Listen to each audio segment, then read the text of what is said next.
Hello, everybody. It's Dr. Hassinger. I'm here to talk to you today about healthy bedtime routines. I am a doctor in pediatrics, pediatric critical care, and sleep medicine, and I work in Oshai Children's Hospital in the UBMD Pediatric Sleep Center, where we have a sleep lab as well as clinics to help diagnose, manage, treat, and educate about sleep problems in children from birth all the way up to young adulthood. So I know as a mother of three and a pediatrician that bedtime is very hard. And so did the Berenstain Bears. We all know that we have things to do like walking the dog and laundry and homework, and ends up making the night chaotic and really hard to get the children to sleep. And the more chaotic it is, the even harder it is for them to fall asleep. And a lot of parents will ask me, do kids ever want to actually go to bed? And the real answer is sometimes it doesn't feel like it, but yes, they absolutely can. And part of it is really to look at reasons that they might struggle and trying to fix those reasons. So, number one, it may not be the right time for them to fall asleep at night. It may be too early or even too late, and they can be overtired. And if anybody has ever seen a child that's missed their bedtime, an overtired child is a nightmare and will not fall asleep. And lastly, one of the common reasons is that body may not be ready to fall asleep. And there's lots of things that happen during the day that could make all of these issues come up at night. So the key question to ask is, when is actually the right time for a child to go to sleep? And the answer is that it actually depends. It depends on your child, it depends on how old they are, and it also depends on what their natural rhythms are. So we all have a clock inside of our bodies that tell us when it should be time to go to bed, when it's time to eat, when it's time to run around, and when it's time to wake up. And that actually changes as we get older. So a baby doesn't sleep at the same time as a teenager does.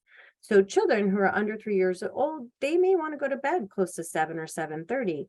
Then when we get to preschool and school age, that gets closer to 7 or 8 o'clock at night.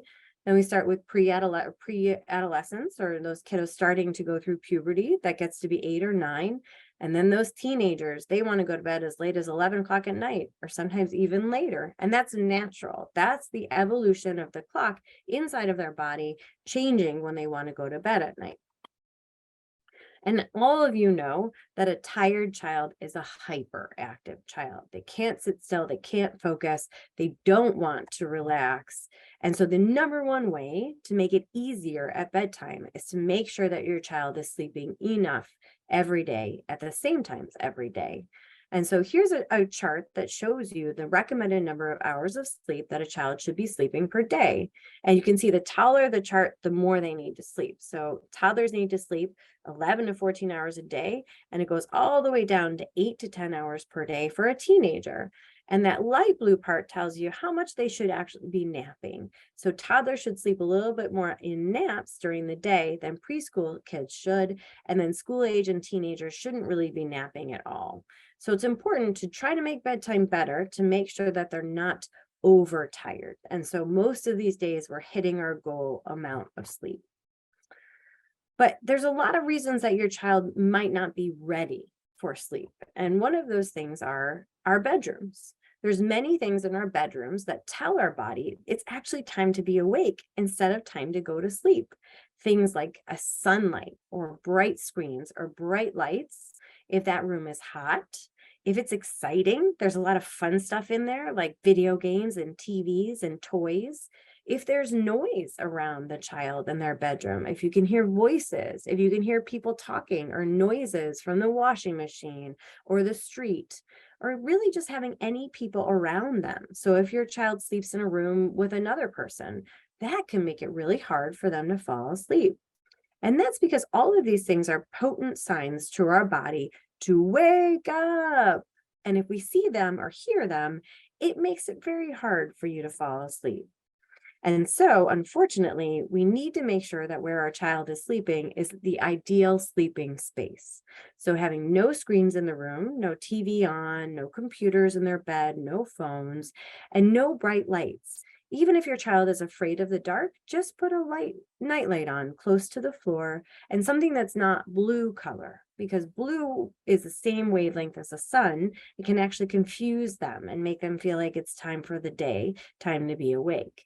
That room should be cool, should be full of not too many toys or games that they can get their hands on, and should absolutely be quiet, and they should be alone. It's important they don't have any people to interact with when it's time for sleep. There are also some activities that we do or things that we do right up into our sleep time routine that make it hard for your child to sleep.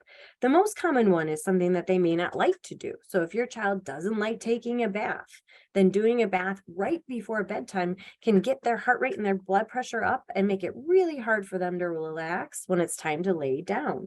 Some kids don't like brushing their teeth. That can be very irritating. Having a bedtime snack or eating a big meal right before bed can absolutely wake someone up. And so can all those screens that we already talked about, especially a video game that might be really exciting and get their heart rate up again.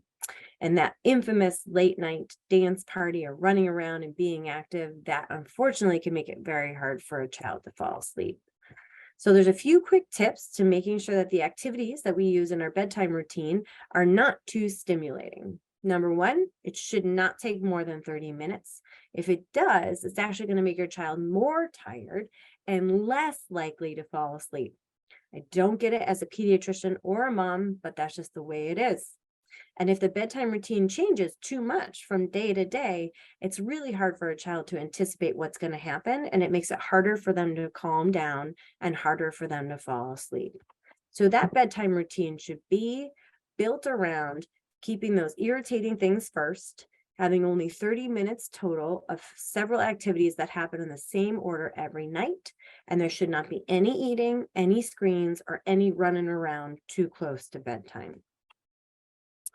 There's other aspect of why a child wouldn't be ready for sleep, and that's inconsistency. So if a child goes to bed at 8 o'clock on Tuesday and 10 o'clock on Saturday, there's going to be a big mismatch between their 24-hour clock in their body that tells them when to sleep and when to wake up, and that calendar week that we all live by.